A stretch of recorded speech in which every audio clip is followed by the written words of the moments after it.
I never thought I'd be the kind of father who could look his own daughter in the eye and tell her she no longer had a place in my home or my life. But after 16 years of sacrificed dreams and unconditional love, I finally hit my breaking point. Imagine coming home to find that the person you protected from every storm in life had been systematically dismantling your reputation, your finances, and your sanity behind your back for years, all while smiling and asking for a new iPhone. I am standing here today, essentially a stranger to my own flesh and blood, and I have to ask you all honestly, am I a monster for cutting her off completely? Or would you have done the exact same thing if you realized your child was a calculated stranger? To understand how a father gets to the point of disowning his only daughter, you have to understand where we started, because for 16 years, she was my entire world. My wife, Sarah, passed away due to complications just a few days after giving birth to Maya, leaving me as a single father at 24 years old with absolutely no idea what I was doing. I remember holding that tiny, fragile bundle in the hospital room, and making a silent vow that I would give her everything Sarah and I had ever dreamed of, no matter the cost to myself. I worked 2 jobs for the first decade of her life, fueling myself on caffeine, and the sight of her sleeping face when I'd creep into her room at 2 a.m. after a double shift.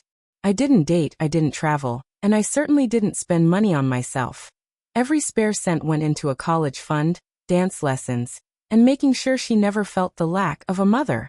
Maya was a bright, bubbly child who called me her hero. And for a long time, I believed we had the kind of bond that was unbreakable.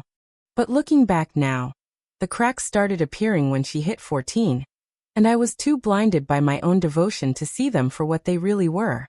It started with small lies, things about school projects or staying over at a friend's house, and because I trusted her implicitly, I never questioned the inconsistencies.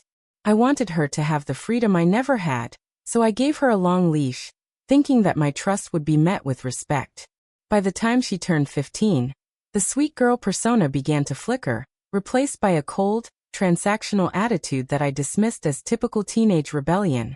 She became obsessed with her social media presence, constantly demanding the newest clothes and expensive trips with her friends' families, which I somehow managed to finance by taking on even more freelance work.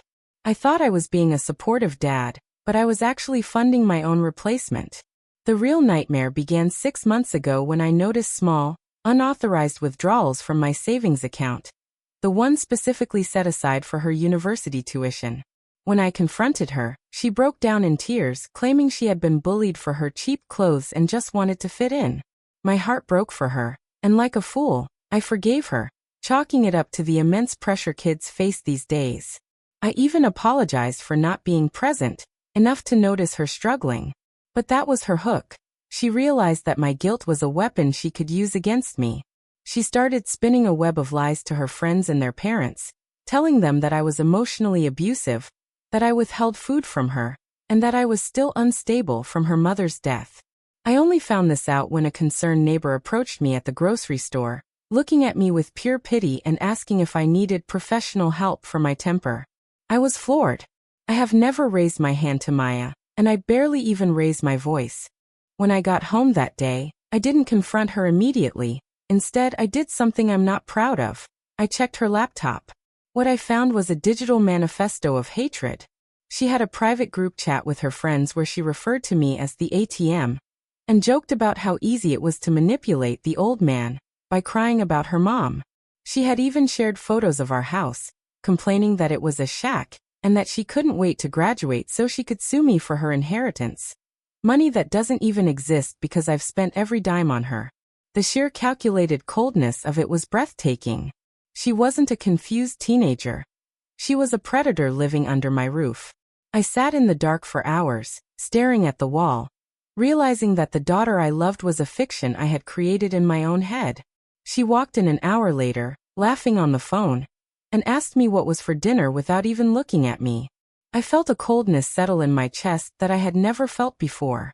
I realized then that I was in a situation where my love was being used as a tool for my own destruction, and I had a choice to make that would change both of our lives forever. Before I tell you the absolute chaos that happened during the final confrontation, and the revenge I took that left her speechless, I want you to pause right now. Look at this from my perspective. A man who gave up 20 years of his life for a child who views him as a bank account and a villain. What would you do? Would you try therapy one last time? Or would you realize the bridge was already burnt? Drop a comment below and let me know, because I really need to know if my next move was justified. To really grasp the gravity of my decision, you have to understand the depth of the betrayal I discovered that night on her laptop. It wasn't just a few mean messages. It was a strategy. There were spreadsheets, guys.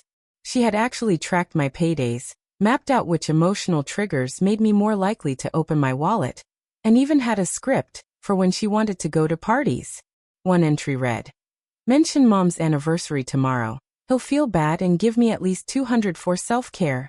Reading that felt like a physical blow to my stomach. I had spent every anniversary of Sarah's passing in a state of quiet mourning, trying to make the day special for Maya so she wouldn't feel the void, and all along, she was using my grief as a financial leverage point. I stayed up until the sun came over the horizon, scrolling through thousands of messages. She had convinced her entire social circle that I was a functional alcoholic who spent all our money on bars, while she was the heroic daughter, keeping the household together. People were actually sending her Venmo donations for groceries that she was spending on designer makeup and vape pens. The level of sociopathic planning in a 16-year-old was something I couldn't wrap my brain around. I began to look back at every "I love you, Dad," and every hug with a sense of nausea. Was any of it real? Or was I just a mark in a long-running con? The next morning, I went to work like a zombie. My co-workers asked if I was sick, and I just nodded, unable to explain that my entire reality had collapsed. I spent that week gathering evidence. I went to the bank and got copies of every transfer she'd made to herself. I went to the school and spoke to her guidance counselor, only to find out Maya had told them I was dangerous, and that she was considering seeking emancipation. The counselor looked at me with such suspicion that I realized if I didn't act fast, Maya was going to destroy me legally and socially before she even finished high school. I saw her that evening sitting on the sofa, scrolling through Instagram on the phone I paid for, wearing clothes I struggled to afford, and eating food I had cooked after a 10-hour shift. She looked up and said, "Ugh, can you move? You're blocking the light for my selfie." "No, how was your day?" "No, thank you for dinner." Just pure, unadulterated entitlement. I realized then that the daughter I had raised had died years ago. Or perhaps she never existed at all. I was living with a parasite that happened to share my DNA. I began to plan my exit strategy with the same cold precision she used to exploit me. I consulted a lawyer friend who told me that while she was a minor, her documented thefts and the false police report she was planning to file, which I found drafts of in her notes, could be used to protect me. I felt like a spy in my own home, recording her tantrums and keeping a log of her lies. The stress was so intense I lost 10 pounds in 10 days. My heart would race every time I heard her footsteps. I was scared of my own daughter. Can you imagine that? Being afraid of the child you used to rock to sleep? To make matters worse, I started receiving anonymous emails from parents of her schoolmates. Apparently, Maya had been organizing fundraisers for my supposed medical bills. She told them I had stage 3 cancer, and that we were about to be evicted. She collected thousands of dollars in cash and gift cards from kind-hearted families who thought they were helping a grieving widower. When I read those emails, I threw up in the kitchen sink. My daughter wasn't just a liar. She was a criminal. She was using my face and my name to scam people. I had to go to the police station before she did, but not to report a crime, to report her. I sat there for 4 hours, showing the detectives the screenshots and the Venmo receipts. They told me that because she was 16, she could be charged as a juvenile, but the social fallout for me would be permanent if I didn't handle this carefully. I felt like I was walking through a minefield. Every time I looked at her, I didn't see my little girl anymore. I saw a ticking time bomb. I started moving my sentimental items out of the house one by one. I took Sarah's wedding ring, our old photo albums, and the few pieces of jewelry I had left to a secure safety deposit box.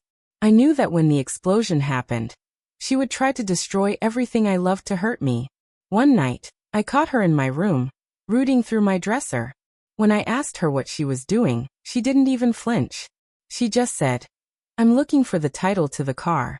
I need to prove to my friends it's actually mine since you're too poor to buy me a new one. I told her the car stayed in my name until she was 21 and she laughed. She actually laughed in my face and said, "We'll see about that after I tell the school board what you do to me when the lights go out." The threat was so dark, so heinous, that I felt the last thread of fatherly instinct snap. That wasn't rebellion, that was evil. I realized she was willing to put me in prison just to get a car title.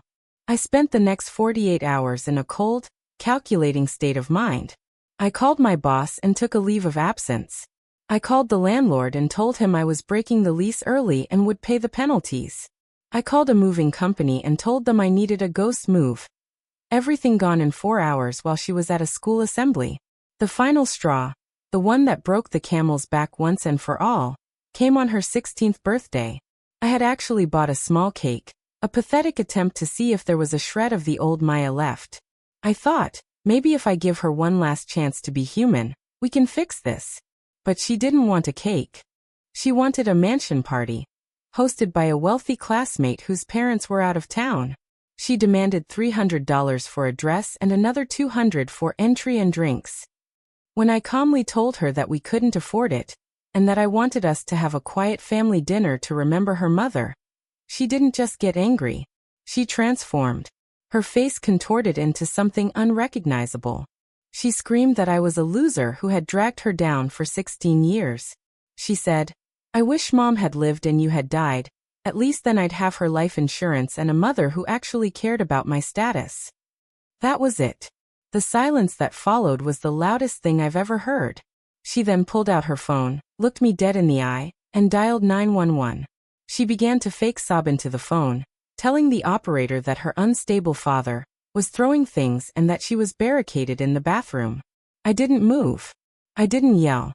I just sat there and waited for the police to arrive, knowing that this was the end of my life as a father. When the officers arrived, they were ready for a fight, but they found a man sitting quietly with a birthday cake and a folder of evidence. I told them everything. I showed them the scripts on her laptop, the bank statements, and the recording I'd started the moment she began screaming.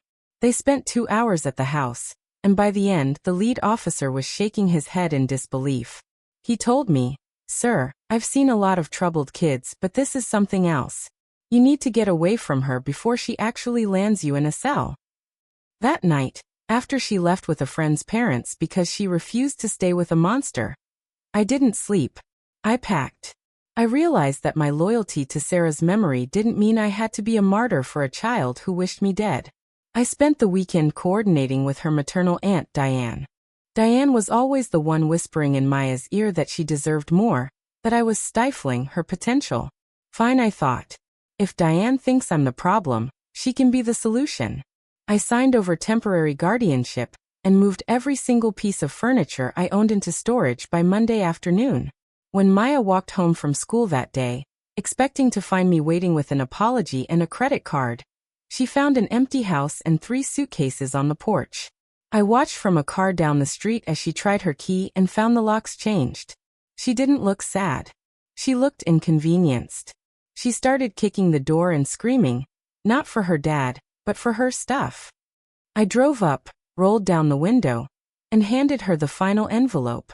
It contained the ledger of her lies and a note that simply said, "You told the world I was a villain. I decided to stop proving you wrong. Goodbye, Maya."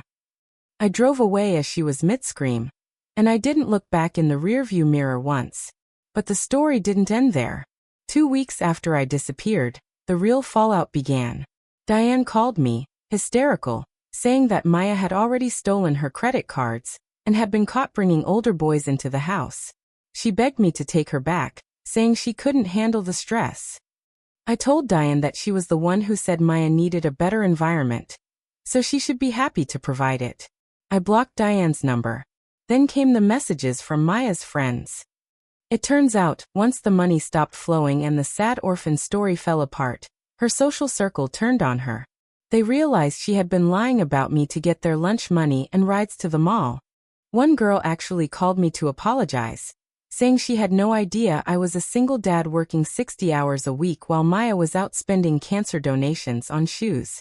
I felt a small sense of justice, but mostly just a profound, hollow sadness. I spent my first month in my new town in a state of shock. I would wake up at 6 a.m. ready to make her breakfast, only to realize I was alone. I would see a teenage girl at the park and feel a pang of fear before remembering she couldn't hurt me anymore. I had to learn how to be a person again, not just a provider. I started going to therapy, and my therapist told me something that changed my perspective. You didn't lose a daughter, you escaped a toxic cycle. I realized that Maya's behavior wasn't just teenager stuff. It was a personality disorder that I had been enabling with my own silence. I had to forgive myself for not seeing it sooner. I had to forgive myself for the 2 a.m. shifts and the missed vacations that she didn't even appreciate. I had to realize that you can pour your entire soul into someone, and if their vessel is broken, it will never be full. I also had to deal with the legal ramifications. Since she was still technically a minor, I had to ensure that my legal bases were covered, so I wouldn't be charged with abandonment. My lawyer was a shark. He made sure that the police reports and the guardianship papers were airtight. I established a small trust for her that she can't touch until she's 25, and only if she completes a psychological evaluation. It's not much, but it's enough to ensure she doesn't starve once she's an adult, provided she actually tries to change. I'm not heartless. I'm just finished being a victim. I spent the next 3 months in a haze of legal battles and family drama. Diane tried to guilt-trip me, claiming she couldn't afford Maya's lifestyle. To which I replied that Maya could get a job just like I did at her age. The aunt's husband eventually got tired of Maya's entitlement and kicked her out too. And now she's bouncing between friends, who are slowly realizing that the rich girl they knew was a fraud.